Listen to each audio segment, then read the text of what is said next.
estar aqui, por que eu quero ser melhor, por que eu quero transformar a minha vida, por que eu quero evoluir, para quem eu quero proporcionar isso, para quem eu quero entregar isso que eu estou buscando, por que eu estou aqui hoje.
Boa noite, estamos mais uma vez ao vivo aqui com o Plantão Saúde nessa noite de quinta-feira. Então sejam todos muito bem-vindos a mais esse episódio que acontece todas as quintas-feiras. Lembrando que nessa primeira temporada do Plantão Saúde, esse é o nosso derradeiro episódio. O que isso significa? Significa que nós vamos dar uma pausa e voltaremos em instantes onde vocês que já nos acompanham saberão quando voltaremos, como voltaremos, em novos formatos, com novas ideias, com novos convidados. E aproveitando o dia de hoje, uma convidada muito especial que vai falar sobre temas extremamente relevantes para o nosso dia a dia, que está ligado diretamente com a sua saúde, que é a Giovana Scagliarini. Muito bem-vinda, boa noite, muito obrigado por ter aceitado o nosso convite. Queria que você falasse um pouquinho mais sobre a sua formação, o perfil de paciente que você atende, qual que é a maior demanda que você tem no consultório, e a gente vai trabalhando as perguntas. Inclusive você que está nos assistindo e quiser migrar para o YouTube, lá a gente vai estar acompanhando com todas as perguntas. Podem enviar suas perguntas, dúvidas, porque o tema de hoje é bastante legal. Nós vamos falar sobre a importância de hábitos alimentares saudáveis, não é isso, Giovana? Seja bem-vinda, muito obrigado. Boa noite, muito obrigada pelo convite.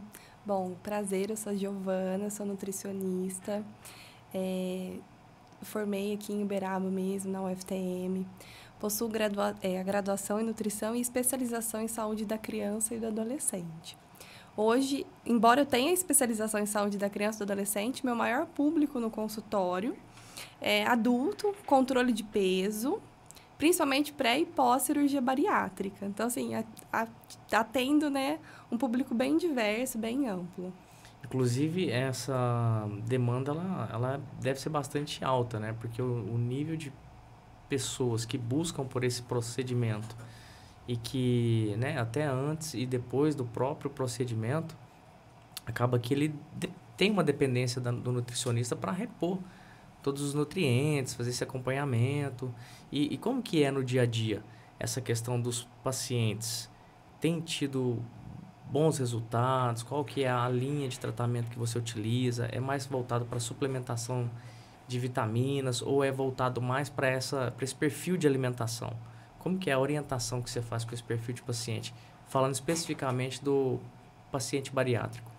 Bom, o público pré, né, e pós-bariátrico, ele é acompanhado por uma equipe multiprofissional. Então, tem a Nutri, tem o psicólogo, o médico.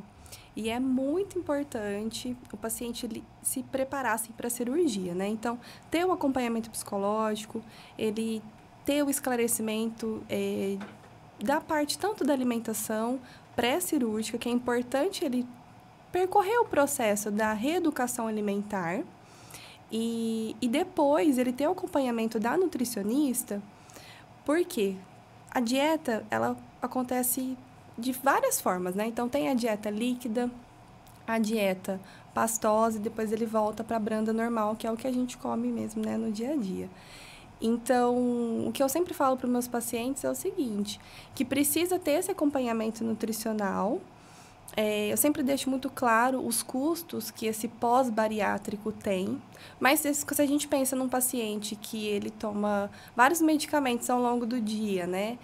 Tem hábitos alimentares inadequados, então tem esse custo elevado com a alimentação, o pré-cirúrgico também, o paciente pré-bariátrico, ele sai caro também, né? E sempre friso muito a importância do profissional da psicologia, porque é o psicólogo que vai ajudar ele a entender as mudanças com a imagem, as mudanças da quantidade de comida, que isso muda muito.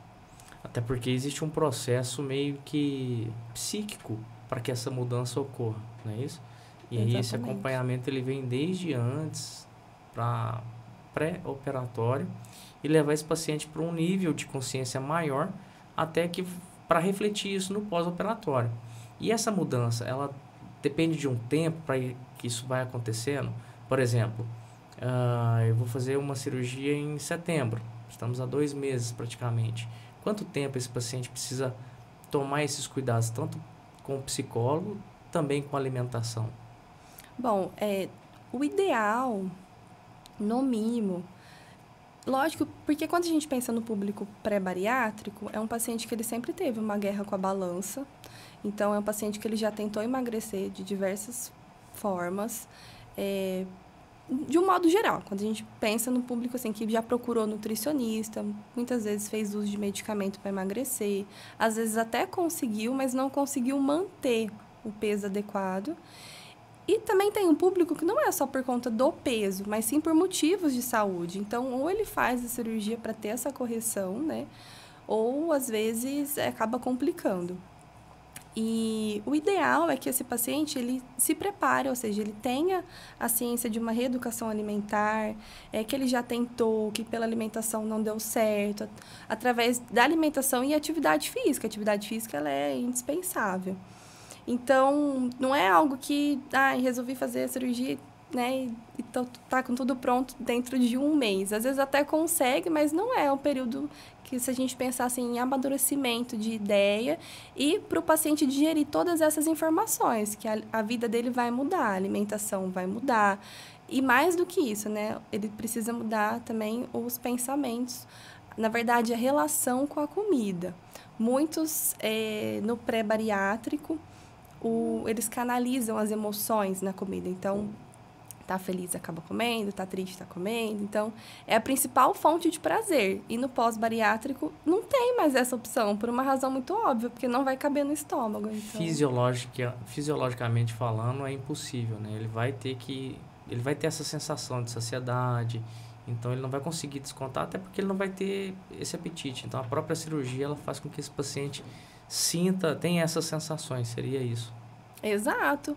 Muitos, tanto é que no pós-cirúrgico recente, na verdade, a maioria, né, me relata assim, Giovana, não sente fome, vou ter que comer de 3... Porque é exatamente o público que fica muito tempo sem comer, a maior parte. É o público que faz 1, 2 refeições no dia. E quando eu apresento a dieta líquida, que é de 30 a 40 minutos, né? Aquela quantidade específica de líquido que tem que ingerir. Nossa, mas eu não vou engordar com esse tanto de comida o tempo todo, né? Eu não vou... Porque muda muito. É um paciente que tem que mudar totalmente os hábitos, a forma, a relação com a comida. Existe um procedimento que vocês fazem, porque como ele vai ter uma ingesta muito menor de alimentos, existe um suplemento de vitaminas para compor aquelas vitaminas que vão fazer falta naquele período de adaptação, aquele período que o próprio organismo está acostumado a receber mais alimentos e ele deixa de receber essa quantidade de alimentos? A suplementação ela é indispensável. A suplementação com polivitamínicos e polivitamínicos adequados, específicos para esse público. Ou seja, que tem uma quantidade de vitaminas e minerais que vão suprir o que não vem pela alimentação. E por uma razão óbvia, porque não cabe no estômago. Então, é um polivitamínico completo, né? Com vitamina A, o complexo B, vitamina D, além de suplementação com whey protein e creatina e outros suplementos se o paciente tiver a condição, né? Mas é indispensável polivitamínico, whey protein, porque não consegue ingerir uma quantidade de carne que realmente precisa. De sólidos, no caso. Exato, né? Mas a principal dificuldade do público é a carne, porque são alimentos mais secos, né? Então, de difícil digestão. Me fala uma coisa, você falou sobre o custo do tratamento pós-operatório. E algumas pessoas, elas entram em filas, né, para poder conseguir essa cirurgia de uma forma, através do próprio SUS. Existe um acompanhamento do SUS pós-bariátrico na suplementação desse paciente para que ele não tenha nenhum tipo de prejuízo nesse pós-operatório? Ou ele mesmo tem que assumir esse custo? Você sabe trazer essa informação para a gente? Talvez não seja lá do dia a dia do consultório, né, essas informações mais técnicas voltada para instituições estaduais, federais, enfim, mas existe esse acompanhamento para esses pacientes que fazem a cirurgia no SUS, por exemplo? Durante a graduação, o meu TCC foi na área da cirurgia bariátrica, análise da composição corporal, pré e pós-cirurgia bariátrica, e eu acompanhei o ambulatório no HC da UFTM, mas foi só pensando que é por um estudo, então foi por um tempo. E aí eu só acompanhei o grupo pré. O pós-bariátrico, o público pós, eu infelizmente não cheguei a acompanhar, então eu não sei como que eles são assistidos pela rede. Tá. É uma informação interessante, né? Até porque em alguns momentos pode ser que quem está nos assistindo está nesse processo, quer saber. Então essa informação a gente vai buscar e trazer no canal do TV Uberaba Online. Combinado, produtor? Fechado, isso aí. Me fala uma coisa, voltado para o público infantil, esse tipo de cirurgia, esse tipo de acompanhamento bariátrica, ele acontece em crianças, adolescentes? Como que é esse perfil pensando na bariátrica? Porque a gente sabe que hoje existem algumas crianças que estão com sobrepeso, existe um cuidado melhor, ou não, através da alimentação já consegue fazer um trabalho para equilibrar esse perfil de paciente? Bom, quando a gente pensa em criança, eu particularmente nunca acompanhei, nunca emiti nenhum laudo para criança, mas para adolescente sim.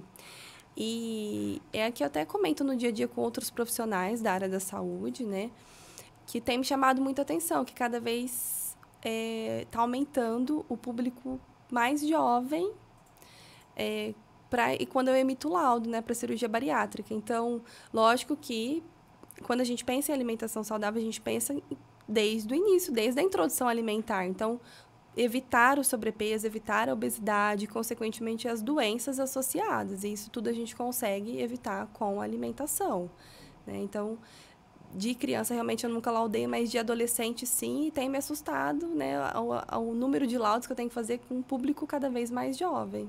E esse público, ele tem uma faixa etária de qual idade? 22 a 28 anos, né? Então, público abaixo dos 30 anos. Ou seja, que poderia buscar outros meios para poder buscar esse equilíbrio e muitas vezes não consegue. Exato, né? Às vezes o paciente que já tentou por muito tempo, porque aí eu não estou falando do adolescente, mas já laudei para adolescente, 16 anos, né, que tem essa guerra com a balança tem muito tempo. E quando acontece de ter isso, do que eu já observei, né, e lógico que para justificar esse laudo, ele tem a comorbidade. Então, tem uma hipercolesterolemia, já faz uso já é diabético, né, alteração de pressão. São muitos detalhes. Então, não Exato. É só a alimentação que influencia diretamente no perfil, no equilíbrio desse paciente. Giovana, a gente está seguindo com o programa já há algum tempo e a gente vem sempre trazendo inovações. E hoje a gente vai fazer uma brincadeira diferente, que é uma caixinha de perguntas. Então, enquanto o nosso público vai mandando as perguntas, inclusive você que está assistindo no Instagram, migre lá para o YouTube, curte, segue, compartilha, se inscreva no canal do TV Uberaba Online. É muito importante a sua participação lá. Então, migre para lá e mande a sua pergunta. Hoje, aqui com a nutricionista Giovana, que está falando muito sobre o perfil de paciente bariátrico, dentre outras especialidades que ela vai trazer também. Então, eu queria te convidar para escolher uma pergunta e aí a gente vai trabalhar essa pergunta da caixinha. Fique à vontade. Vamos lá. Pergunta número 1. Margarina é mais saudável que manteiga? Mito, né? A margarina, ela é muito prejudicial para a saúde. Então, o ideal é que consuma manteiga. Ah, Giovana, mas por quê? Porque a gente pensa na questão... Toda vez eu falo para o paciente assim, quando você ficar na dúvida se o alimento é saudável ou não, olha a lista de ingredientes, né? Então, a lista de ingredientes da margarina ela é muito mais extensa que a lista de ingredientes da manteiga. Logo, ela não é um alimento saudável, né? E outros detalhes também, quando a gente fica na dúvida se o alimento é saudável ou não. Olha o prazo de validade, né? A data de fabricação e a data de validade. Então, se é um período muito extenso, também é algo que tem um produto que tem vários aditivos. Então, também não é algo saudável para a saúde. Olha que interessante. Então, se o produto tem data curta, quanto mais a data de validade, desde a data de fabricação for curta, melhor. Exato, porque ele não tem tantos aditivos, conservantes, exatamente. E aí essa questão da margarina, então, ela tem uma série de ingredientes que vai a mais do que na manteiga. Com certeza. E aí ela é prejudicial para a saúde, né? Prejudicial como? Aumentando o colesterol ruim, né? Popularmente conhecido como colesterol ruim. Tem a margarina que consegue ser um pouco pior, que tem adição de sal, né? Então, consegue piorar o produto. Entendi. Legal, então é falsa essa afirmação aí, margarina é mais saudável que a manteiga. Não, né? No caso a manteiga é mais saudável. Exato. E tudo é questão de quantidade também, porque tem, às vezes, o público que não consegue comprar manteiga, né? Porque a gente sabe muito bem a diferença de preço da manteiga para margarina.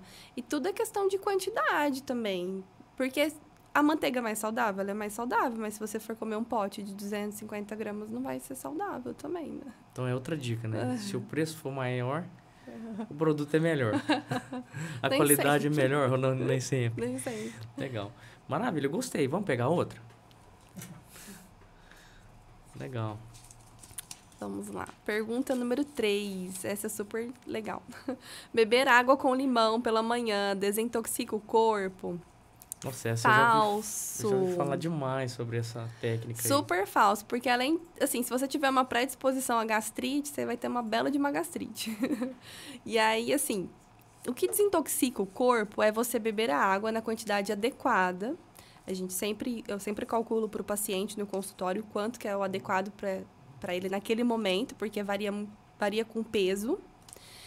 E você tendo a ingestão hídrica adequada, pronto, você já entra no processo, né, de detox.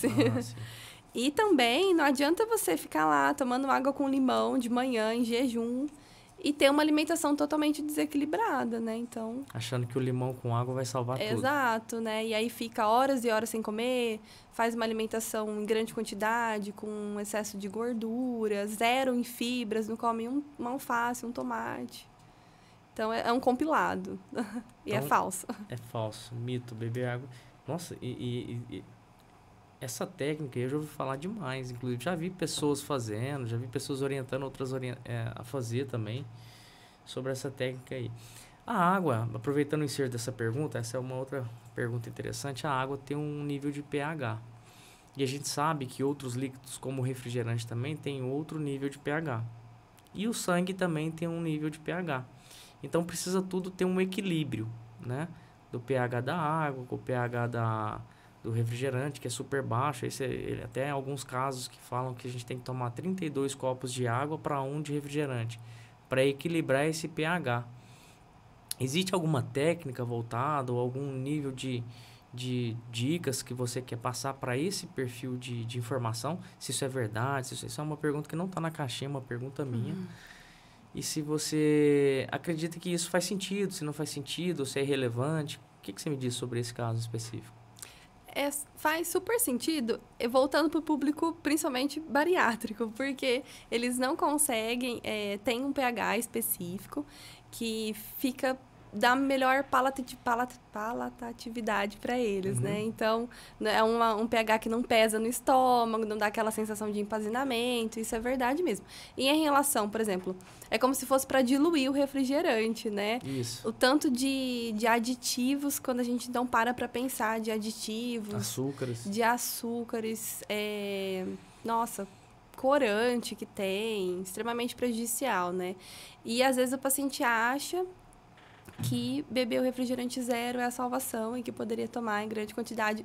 Resumindo, não teria problemas em tomar o refrigerante zero, mas ele tem muito mais sódio que a sal, né? Então, acaba prejudicando em outros fatores. Então, assim, é tudo questão de equilíbrio mesmo. Tem aquelas pessoas que vai nos rodízios de pizza, né? E aí pede um Guaraná zero ou diet para poder falar que está em equilíbrio estando no rodízio de pizza. Não, é mito. Mais uma vez é mito. Não está na caixinha, mas é mito. Legal. Totalmente. Eu estou acompanhando aqui as perguntas e tem uma pergunta aqui que é o seguinte. Eu acho que nem precisava perguntar, mas a gente percebe que eu tenho um filho pequeno em casa e é a ingestão de doces, açúcares, bala, pirulito, o quanto que isso pode prejudicar ao longo da vida, pensando no longo prazo, vamos dizer assim, nessa ingestão de alimentos com bastante açúcares, essas balas, não posso falar marca, mas essas balas que vendem bastante em shoppings e, né, nesses lugares assim. Me fala uma coisa, isso pode acarretar algo a longo prazo ou não? No decorrer da infância ali, quando a criança ela começa a desapegar dessas balas, desses doces, algo ainda pode melhorar? Ou não? É extremamente prejudicial já logo no início da fase infantil mesmo, ali com a partir de 2 anos, né? Que entra outros alimentos nessa inclusão alimentar da criança. É extremamente prejudicial. Lógico que, por exemplo, olha, eu não oferto doces para o meu filho antes dos 2 anos, que é o recomendado. Então, na introdução alimentar, até os 2 anos, né?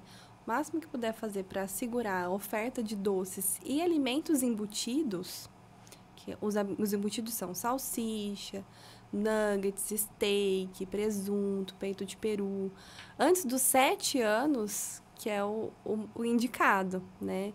Então, por exemplo, às vezes, consegui... Porque o que eu sempre falo no consultório, sempre vai ter alguém para oferecer pro seu filho. Nem vai te perguntar, né? Toma uma balinha, né? Pega, às vezes oferece um cachorro-quente, alguma coisa assim. Então, é muito importante que isso já não é do hábito familiar. Então, aquilo não faz parte das compras de supermercado. Evita ofertar para a criança antes dos 2 anos o doce, antes dos 7 anos embutido. Mas, assim, se come, não é em excesso... Não vai ser do dia para noite que a criança vai... Surgir alguma doença. Que vai acordar com diabetes, por conta de comer, devido ao consumo de steak, os embutidos, vai acordar com hipercolesterolemia. É tudo, assim, a longo prazo. É que é tudo constância. A nutrição é muito constância.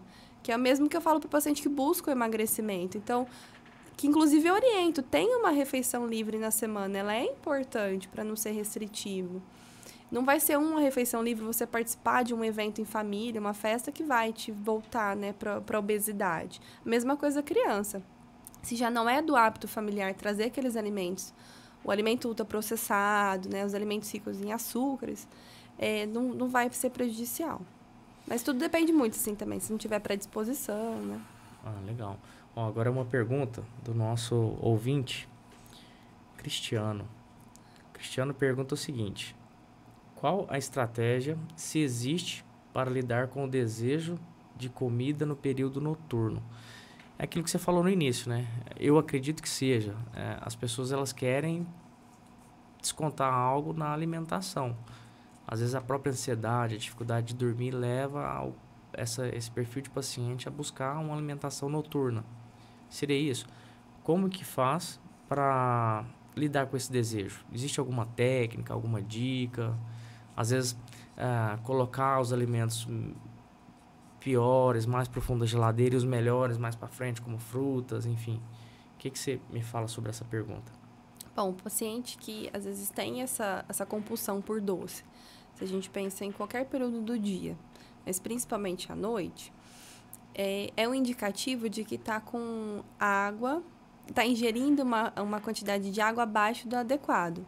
Assim como baixa ingestão de proteína e de fibras. Então, é aquele paciente que às vezes ele fica restrito o dia inteiro, fica tentando não comer, às vezes vem com longos períodos de jejum.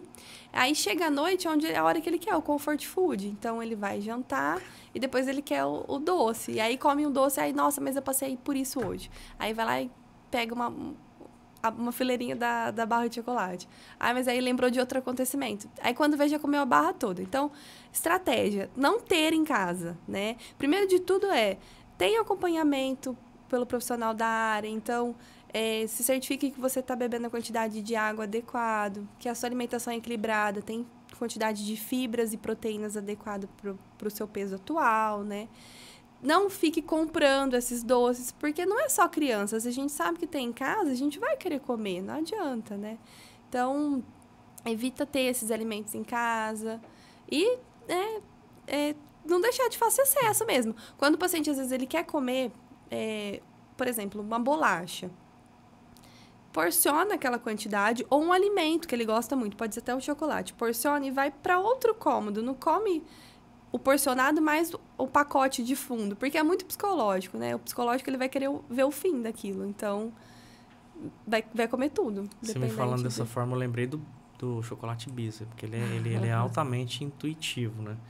E acaba que no desenvolvimento humano, baseado na inteligência emocional, a gente fala muito sobre fazer o difícil se tornar fácil. Como criar um hábito de ir na academia. Deixar os equipamentos, tênis, roupa, tudo mais fácil, mais próximo, para você tornar o que te prende a não ir para academia mais fácil. No caso da alimentação seria o contrário, né? É tornar o fácil mais difícil. Não ter em casa, porque quando você sentir a vontade, vou ter que sair para comprar, não, tá tão frio, por exemplo, que é esse período que a gente está vivendo, não vou. E acaba que você acaba deixando, e automaticamente você vai criando um novo hábito. Quando a gente fala de hábitos saudáveis, hábitos alimentares saudáveis, é justamente isso. Criar técnicas que vão deixar o acesso àquele perfil de alimento mais difícil, né?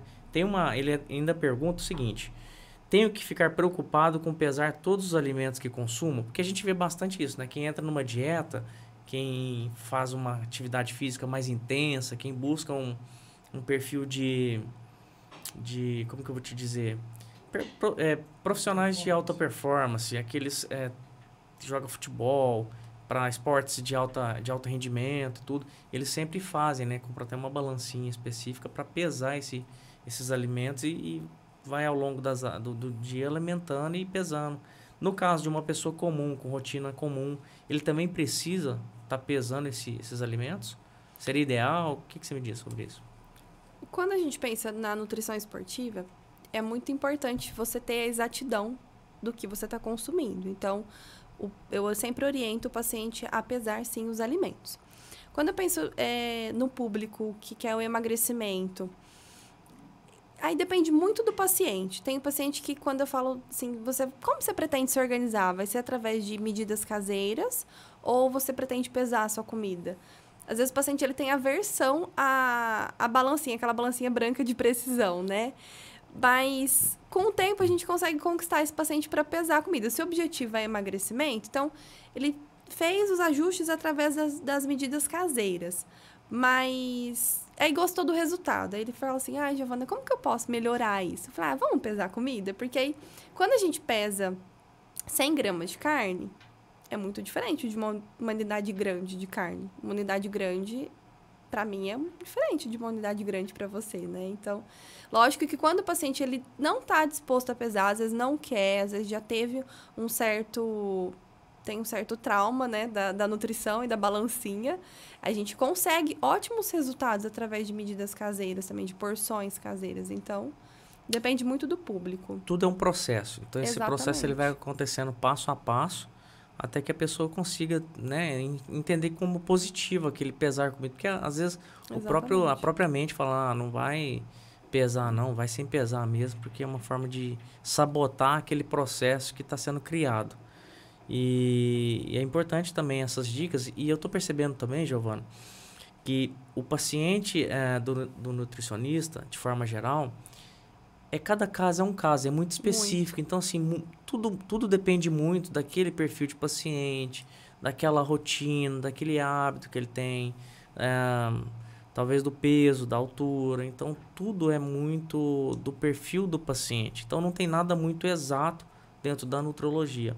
Então, você que quer ser específico, né, em alguma pergunta, quer saber de algo que tem a ver com o seu perfil, manda a pergunta aqui através do YouTube, TV Uberaba Online. Enquanto a Giovana toma uma aguinha aqui e a gente vai para uma segunda fase de perguntas, eu quero falar aqui sobre o nosso patrocinador master, que está sempre com a gente aí desde o princípio, desde o início, e vai continuar com a gente aí, que é as panificadoras Sabor Real.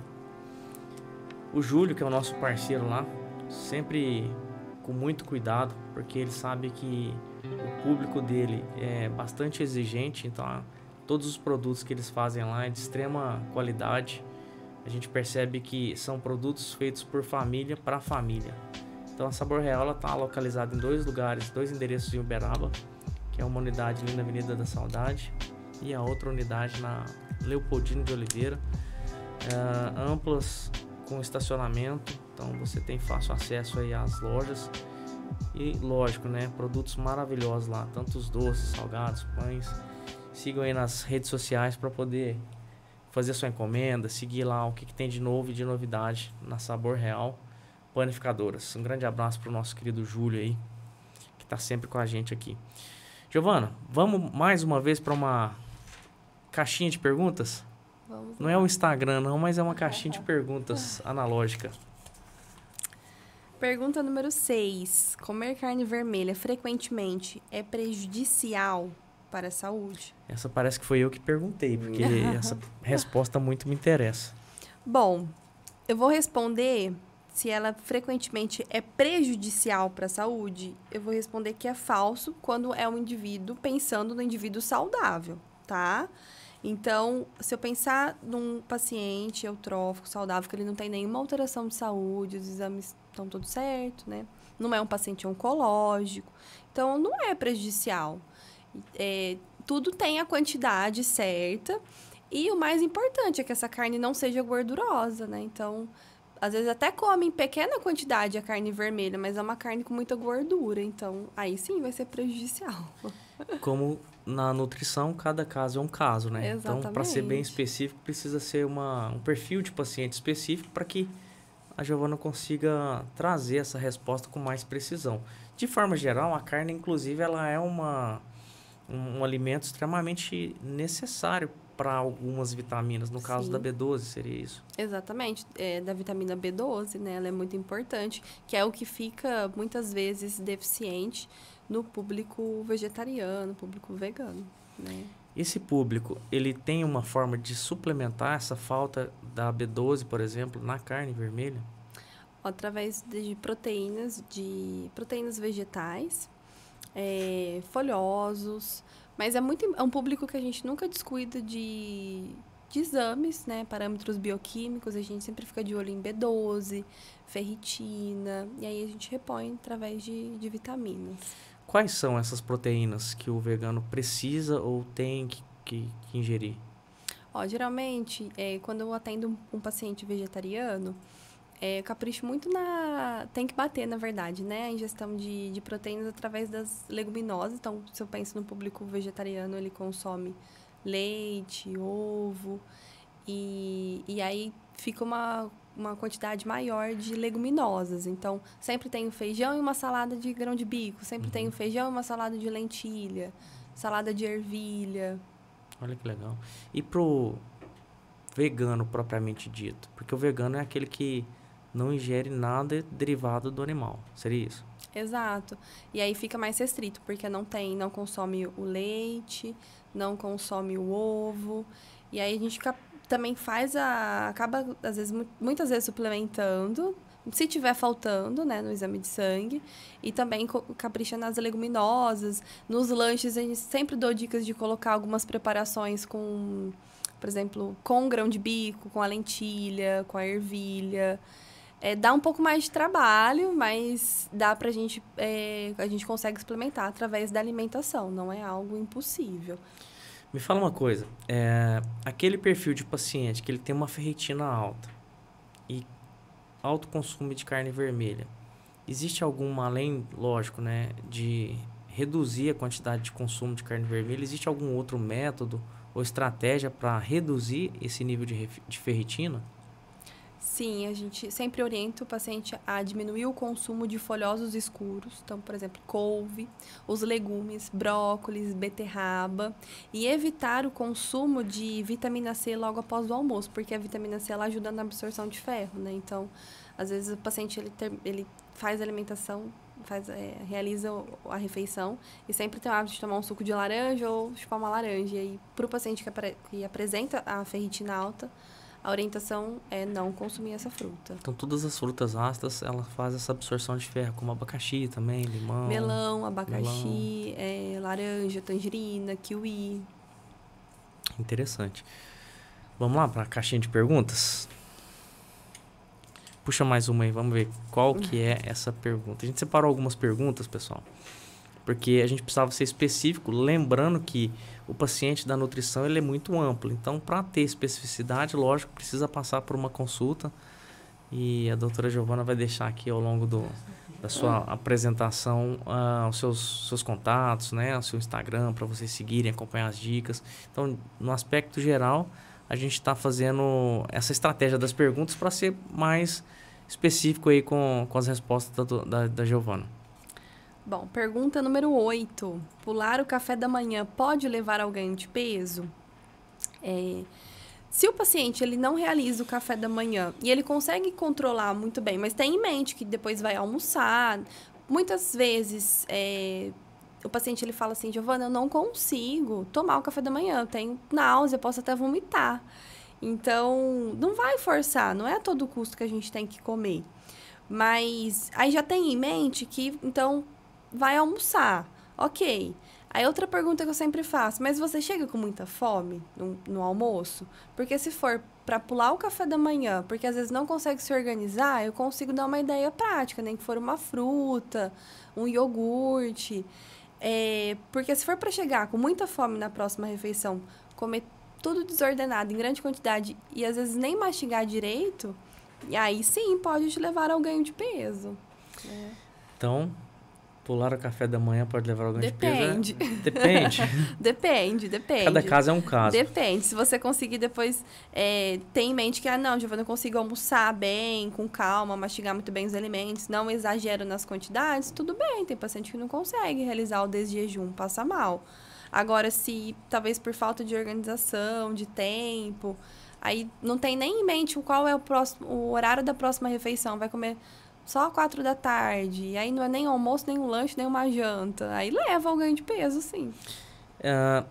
As pessoas às vezes têm uma trava, de modo geral, esse perfil de paciente sobre, eu vou levantar, vai me dar nada. Quer dizer, ela já cria um monte de regras mentais para que aquilo que vai dar errado. Mas ela pode perfeitamente não tomar ali, por exemplo, antes de sair de casa para ir para o trabalho, mas chegando no trabalho se alimentar de alguma forma. Exatamente. Seja com uma fruta, não necessariamente é o café da manhã na primeira hora do dia, mas ela consegue ter uma refeição que antecede o almoço, até para poder, naquele almoço, ter uma alimentação mais equilibrada. Então, são estratégias que, quem quer criar novos hábitos, ter hábitos saudáveis de alimentação, precisa se esforçar para poder, de alguma forma, incluir ao longo do seu dia uma alimentação mais adequada. Exatamente, porque às vezes o paciente ele acorda 4, 5 da manhã, e aí quando a gente fala em café da manhã, ele pensa, tem que tomar café com leite, com pão, com ovo. Olha pra mim, já pensa que eu vou colocar ovo em todas as refeições, né? E não, é exatamente isso. Às vezes, talvez não consegue comer às 5, mas às 9 consegue comer uma fruta. Aí você já chega mais tranquilo pro almoço. A mesma coisa vale para atividade física, né? Que eu escuto muito no consultório. E aí, o que eu como antes de... Eu tenho que comer antes de treinar? É o paciente que me responde isso. Porque às vezes, o passar mal de comer do pré-treino é pior do que o passar mal de não comer, né? Então, depende muito. Tem paciente que precisa comer e tem paciente que se comer passa mal. Então, assim, cada caso é um caso. Vai tateando aquele paciente e entender melhor qual que é o ideal para para aquele perfil tanto alimentando ou não alimentando, às vezes... O que come, a quantidade. Já sai, às vezes até um suplemento, né, que Sim. vai trazer essa saciedade também, que é importante. Dentro do consultório hoje, além dos pacientes bariátricos, tem algum outro perfil de paciente que você tem atendido com maior frequência? Controle de peso, assim, para emagrecimento mesmo. E muitos, assim, para controle de parâmetros bioquímicos. Então, às vezes o paciente ele me busca ainda no pré-diabetes, né? Dá pra gente corrigir. Às vezes a pressão deu um susto, então teve um pico aí de pressão, precisa estar acima do peso tem um tempo, precisa corrigir a alimentação, tá só postergando isso. Então, muito assim, para estética, mas a maioria mesmo é saúde, para controlar algum parâmetro e peso mesmo. Que está relacionado diretamente com a questão da saúde, né? E falar certeza. sobre a importância dos hábitos alimentares, é importante a gente falar de outros alimentos também. Mas antes disso, tem uma pergunta aqui. O Cristiano está bem intenso aqui, mas eu vou falar sobre a pergunta do Luiz Felipe. Já a gente responde essa pergunta do Cristiano aí, que ele está bastante interessado. E é um tema muito interessante, porque não só quem precisa desses cuidados, mas até quem ainda entende que não precisa, é interessante estar começando a criar novos hábitos, principalmente voltado para a alimentação. O Luiz Felipe fala da seguinte forma: doutora, quando eu não como e não tenho pressão baixa, perda de força e outros sintomas que me fazem mal. Pode ser o quê? Ou seja, quando ele não se alimenta, ele não tem queda de pressão também, mas tem perda de força e outros sintomas que podem fazer mal. Pode ser o quê? Vamos lá. Deixa eu ler direito aqui, porque eu acho que ficou mal interpretado. Se quiser, Felipe, ser mais objetivo aí na pergunta. Quando eu não como, eu tenho pressão baixa, perda de força e outros sintomas que me fazem mal. Pode ser o quê? Então, acho que é voltado para uma hipoglicemia, seria? Exatamente. Isso que eu ia momentânea. Uma hipoglicemia. Uma baixa de açúcar ali, onde que o organismo dele às vezes tem a necessidade da energia, mas ele, como não se alimentou, não tem uma reserva de energia ali para poder consumir, aí o corpo responde, né, com uma queda de força física, um desânimo. Como que pode ser além disso? Assim, tem que conferir, né? Mas parece muito ser uma queda de... uma hipoglicemia mesmo. Porque aí dá... E é muito, assim, individual. Tem pacientes que relatam a hipoglicemia com sudorese, com aquela sensação, sabe, de bateria fraca. Eu vou desmaiar a qualquer momento. Náusea. Muitos relatam que precisa deitar. Então, e precisa ver, né? Tá há quanto tempo sem comer? Giovana, mas eu tô um tempo de jejum, mas eu não fiz atividade física. Mas, às vezes, a rotina de trabalho é estressante. E, por mais que não é uma atividade física, mas é um trabalho que você se movimenta muito, você precisa de energia. Então, bem característico de ser uma hipoglicemia. Se checou que não é uma hipotensão. Aí precisa ter um acompanhamento mais personalizado. E também entender, né? Porque nesse mundo tão corrido que a gente vive, às vezes deixa de se alimentar direito para executar alguma tarefa, alguma atividade. E aí o organismo ele vai responder. Em algum momento ele vai te sinalizar que você precisa se alimentar, que você precisa se cuidar. Às vezes é uma alimentação pobre em fibras, né? Então não mantém esse equilíbrio glicêmico por muito tempo. Olha, ele até complementou falando o seguinte: eu tenho tudo isso que a nutricionista falou. Muita náusea e parece que vou desmaiar. É muito ruim a sensação. Exato. Alguns me relatam que é a sensação da morte. Sensação da morte. Mas bem característico. Então, às vezes, a última refeição foi pobre em fibras. O que eu quero dizer com fibras? Às vezes, o paciente ele não tem o hábito de comer frutas, não come farelo de aveia, que é um exemplo, assim, é o mais acessível que eu estou dando, mas tem outras fontes de fibras também.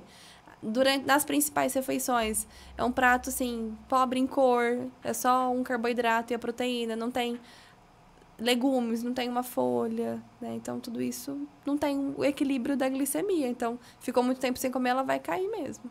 Legal. Inclusive, Luiz, se quiser fazer mais alguma pergunta, aproveita, porque a doutora Giovana, como diz você, está aqui preparada para responder todas as suas dúvidas. O Cristiano pergunta o seguinte: Existe alguma relação entre queda de cabelo e alimentação? Total, né? Total. Então, o primeiro ponto é checar os exames, ver ferritina, B12, vitamina D, assim, fazer um check-up mesmo, magnésio para ver como que tá a função intestinal, porque não adianta você comer e você não absorver isso. E suplementar a vitamina correta na dosagem correta. Esses polivitamínicos geralzão, às vezes, não resolve. E como que é feito esse check-up? Através de um hemograma? Como que, existe algum exame específico que faz voltada para esse fim, que é a queda de cabelo? Bom, é através dos exames de sangue, dosar, principalmente, assim, da parte... O que eu foco muito é o que eu consigo corrigir no consultório quanto nutricionista. Porque aí eu consigo prescrever só até uma certa dosagem, depois a dosagem médica, prescrição médica. Mas o que eu consigo suplementar, eu sempre peço. Então, magnésio, D, magnésio que está relacionado à função intestinal, então precisa saber se está absorvendo isso. D, B12, ferro, né, capacidade de absorver ferro é muito importante. Ver como que está a glicemia, porque às vezes está descompensado, o paciente ele é pré-diabético e não sabe. Isso tudo pode afetar. Tudo isso ele consegue perceber através de um exame de sangue, então. Tudo isso através de exame de sangue. Biotina é detectada no exame de sangue ou não? Sim. Também é. Também. Então ela pode pedir um exame específico de biotina, que geralmente, para suplementar a queda de cabelo, utiliza biotina, não é isso? Exato. Me fala uma coisa, doutora. É bacana a gente falar sobre a vitamina D, porque a vitamina D ela incide em vários pontos da saúde. A gente vive num país tropical, e mesmo sendo um país tropical, a gente não toma o sol da forma que devia tomar. Sim. Então, é necessário que todos os pacientes façam, através de um exame, identificando a necessidade de suplementação, mas estarem suplementando de forma contínua ou de forma temporária. Como que você percebe essa necessidade? Bom, o que eu sempre falo para os pacientes é que o excesso é prejudicial tanto quanto a falta. Então, só suplementa se realmente tiver necessidade. Você mantendo o estilo de vida saudável, praticando atividade física, se alimentando bem, não tem por que você tomar constante essa vitamina. Então, em relação à vitamina D, ela ficou muito mais evidente após o Covid, né? Então, não descuidar. A gente sempre... Depende muito de cada público, né? Então, sempre monitorar através dos exames. E, na maioria das vezes, ela está abaixo, tem que fazer a suplementação. E do que a gente sempre conversa com outros profissionais da área, vejo em artigos, que está muito associado também com o aumento do cortisol. Então, se a gente pensa que é uma população que está todo mundo muito nervoso ultimamente, né? Fica preso, quase não fica exposto à luz solar. Então, isso acaba barrando um pouco também a absorção da vitamina D. Legal. Giovana, eu acho que a gente podia ir para a caixinha de novo. O que você acha? Pode ser. Vamos lá? Escolhe mais uma perguntinha básica aí. Pergunta número 9. A ingestão de suplementos vitamínicos é necessária para a maioria das pessoas? Depende. Isso também. Depende, porque se ela tiver... A gente fez o exame, foi checado que o paciente ele está com deficiência de alguma vitamina. A gente vai e suplementa aquela vitamina na quantidade adequada e da forma adequada, né? Então, às vezes é injetável, que eu não posso prescrever, mas um sublingual, que teria melhor absorção. Agora, se a gente pensa no público pós-bariátrico, a suplementação de vitamina, ela é necessária, ela é indispensável, e aí é um polivitamínico e mais aquela que está faltando. Tem muito isso, né?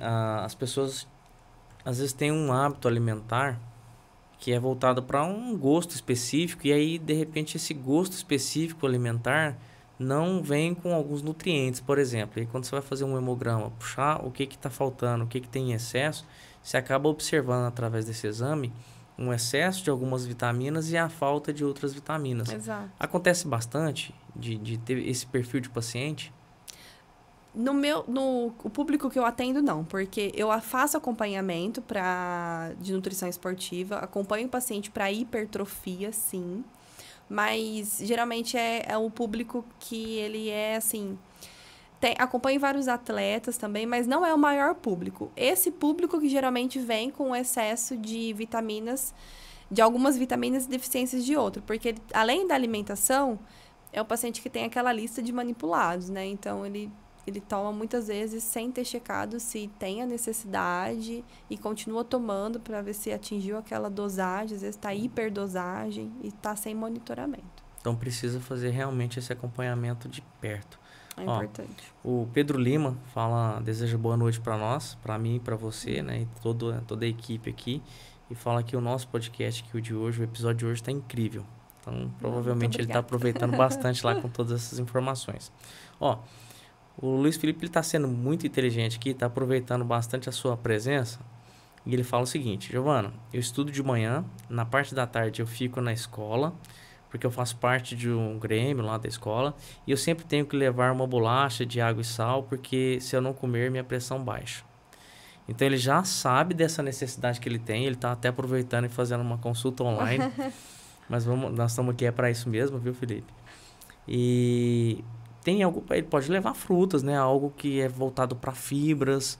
Teria algumas frutas aí para você indicar, para ele poder levar para esse dia que ele passa na escola, para ele evitar e observar, mais do que tudo observar e buscar um acompanhamento nutricional mais específico para o caso dele. Sobretudo, existe alguma dica, alguma estratégia que você pode estar passando aí para ele já fazer a partir de amanhã, por exemplo? Bom, se a gente pensa na bolacha de água e sal, ela é pobre em fibras, né? Então, às vezes, é isso que não consegue segurar muito tempo, você ter um bem-estar. Primeiro de tudo, se essa situação está sendo muito frequente, procure uma endócrino, procure uma nutricionista, vamos controlar essa alimentação. Agora, sobre dicas de lanche, né? Para frutas. É muito interessante se é um paciente se você tem a disponibilidade de montar o lanche com uma proteína, um iogurte, uma fruta e uma fibra adicionada, tipo o iogurte com uma banana e um farelo de aveia, ótimo. Não tenho essa disponibilidade de tempo, não tenho como comprar para amanhã. Então, uma fruta com casca, a maçã, a pera, a ameixa, porque a casca faz o papel da fibra, então isso vai ajudar a manter o índice glicêmico ali um pouco equilibrado. Ele tá falando assim que tem que aproveitar, e ele já é seu fã e vai te seguir em todos os canais de mídias sociais e anotando o seu telefone que tá na telinha ali também. Legal. Caixinha de perguntas. Vamos lá.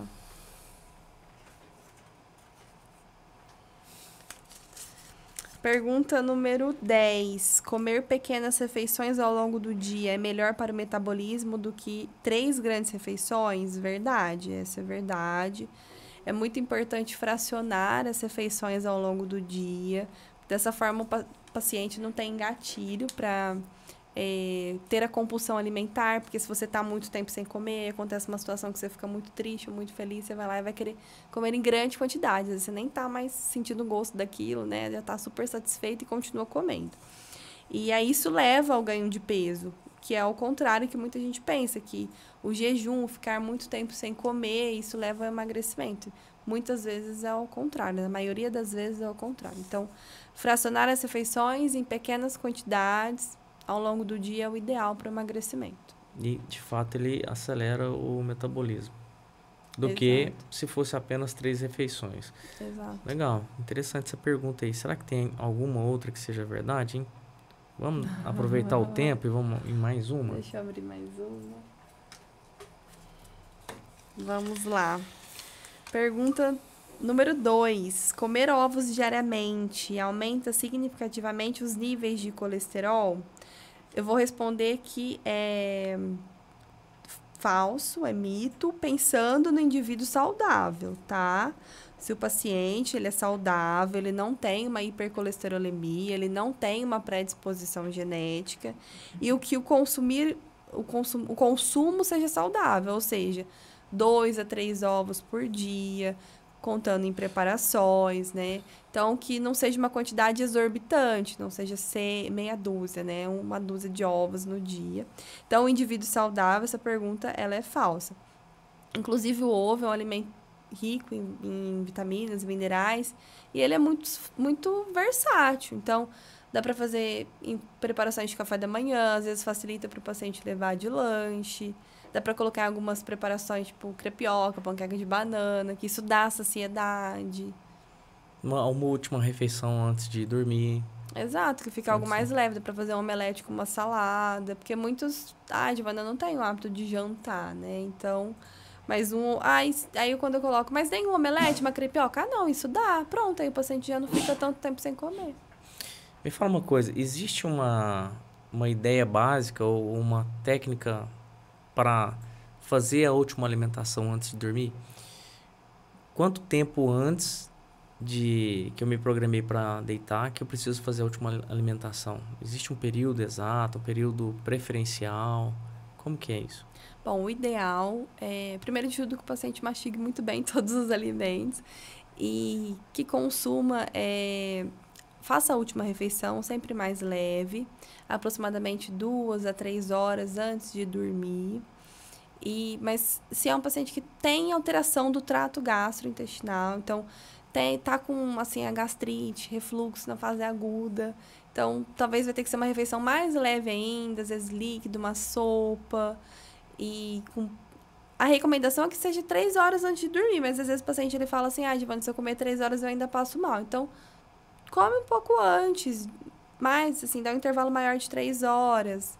Só que aí também ficar muito tempo sem comer não é legal, porque o organismo ele não para de funcionar na hora que a gente vai dormir, né? Então, ele tá trabalhando ali todo o tempo de sono. Então, no mínimo 8 horas mais 3 horas... 12 horas sem comer, né? Então, tem que ter esses cuidados, é muito individual. Mas o ideal é não comer e já dormir, esperar um pouco. Principalmente em grandes quantidades, comida mais pesada, né? Enfim. Exato. Legal. Giovana, estamos caminhando para o fim. O programa de hoje ele está sendo, assim, muito especial, porque como eu falei anteriormente, ele é o último dessa primeira temporada. E a gente fez questão de fazer o convite para você que é uma nutricionista. E a gente sabe que ao longo de todo o programa a gente trouxe vários temas. Falamos sobre a mentalidade, falamos sobre tudo que envolve para chegar hoje no seu conteúdo e a gente selar essa primeira temporada do Plantão Saúde, porque tem tudo a ver com o princípio básico da saúde, que a gente começou lá no início com a mente e hoje a gente está chegando na alimentação. Lógico que é evidente que em algum momento a gente também trabalhou essa questão da alimentação. Então, é importante que as pessoas entendam, né, sobre todo o processo, desde a mente, do sono, da alimentação, que são princípios básicos para uma saúde legal. A gente teve também o Zidane, que é um personal trainer, que falou muito sobre atividade física. E então, a gente trouxe nessa primeira temporada vários profissionais ligados a esse princípio da saúde, que é a alimentação, que é isso que você trouxe para a gente hoje. E eu queria saber de você, se você quer deixar mais alguma informação, deixar os seus canais, deixar o seu formato de atendimento, o local onde você atende. Eu sei que são em 2 locais, né? Se atende algum plano médico, algum convênio médico, ou se é só particular. Enfim, se você quiser falar e aproveitar essa câmera para usar e falar para o nosso público, fique à vontade. Bom, muito obrigada pelo convite, foi um prazer participar, levar um pouco mais de informação de saúde para a população. Eu sempre posto várias dicas lá no meu Instagram, tem o @. Qualquer dúvida, né, sobre o meu trabalho, pode entrar em contato. E é isso, me sigam lá nas redes sociais. Legal. Você atende hoje em 2 clínicas, é isso? Isso, eu atendo atualmente uma clínica que atende convênio, tá? Convênio de saúde, e atendo no convênio num consultório particular também. Legal. Então, você que está interessado aí em seguir o acompanhamento com a Giovana, siga nas redes sociais, faça o contato, tem aí o número de telefone. Eu não sei se é da secretária, se é o pessoal, mas aí vocês ligam não, lá. É o meu mesmo. É o seu mesmo? É o mesmo. Legal. Eu sou uma secretária, gente. Então, extremamente interessante. E antes de fechar, eu queria falar de mais um patrocinador aqui do nosso programa que esteve com a gente desde o princípio mesmo.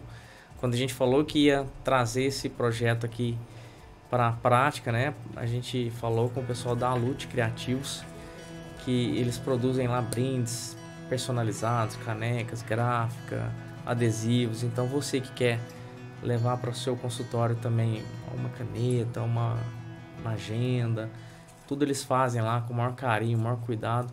E para isso eles também, virou uma praxe do nosso programa, a gente sempre presentear. Você falou bastante aí da nossa caneca, então te presentear. Muito obrigada. De coração aí, uma Muito lembrança do nosso programa, que a Lute Criativo produziu com o maior cuidado e carinho. Ela está sempre presente aqui e os nossos convidados sempre recebendo esse carinho aí do Plantão Saúde. Sinta-se lisonjeada, porque é um programa que a gente está levando para bastante pessoas, e é um programa que a gente percebeu a notariedade dele já nessa pequena temporada, que foram 8 episódios, e a gente pretende voltar com um formato ainda melhor, com várias ideias, vários perfis de profissionais trabalhando com a gente aqui. Então, mais uma vez, muito obrigado por ter aceitado o nosso convite. Tenho certeza que, de alguma forma, algumas pessoas que assistiram, em especial aí o Felipe, com certeza tiveram aí um benefício adicional por estar seguindo a gente. E agradecer mais uma vez. Se não fosse você, os nossos convidados, o nosso produtor ali, o Henrique, o Cristiano, que também sempre à frente aí de tudo que a gente desenvolveu num projeto que começou assim simples, mas que hoje a gente sabe a notariedade que ele tem para o público, não só de Uberaba. Então a gente está aí nos meios online, então em qualquer lugar do mundo alguém pode nos acompanhar e assistir, e levando esse conteúdo rico que você trouxe pra gente hoje, tá certo? Então, muito obrigada pelo convite. Maravilha. Muito obrigado vocês que nos acompanham. Continue seguindo a gente nas mídias sociais, tanto do Plantão Saúde quanto do TV Uberaba Online, e a gente vai manter vocês informados sobre a próxima temporada, como vai ser, de que formato que ele vai vir, e o Plantão Saúde segue. Um grande abraço, fiquem todos com Deus e até a próxima temporada.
Por quem que você está aqui? Por que eu quero ser melhor? Por que eu quero transformar a minha vida?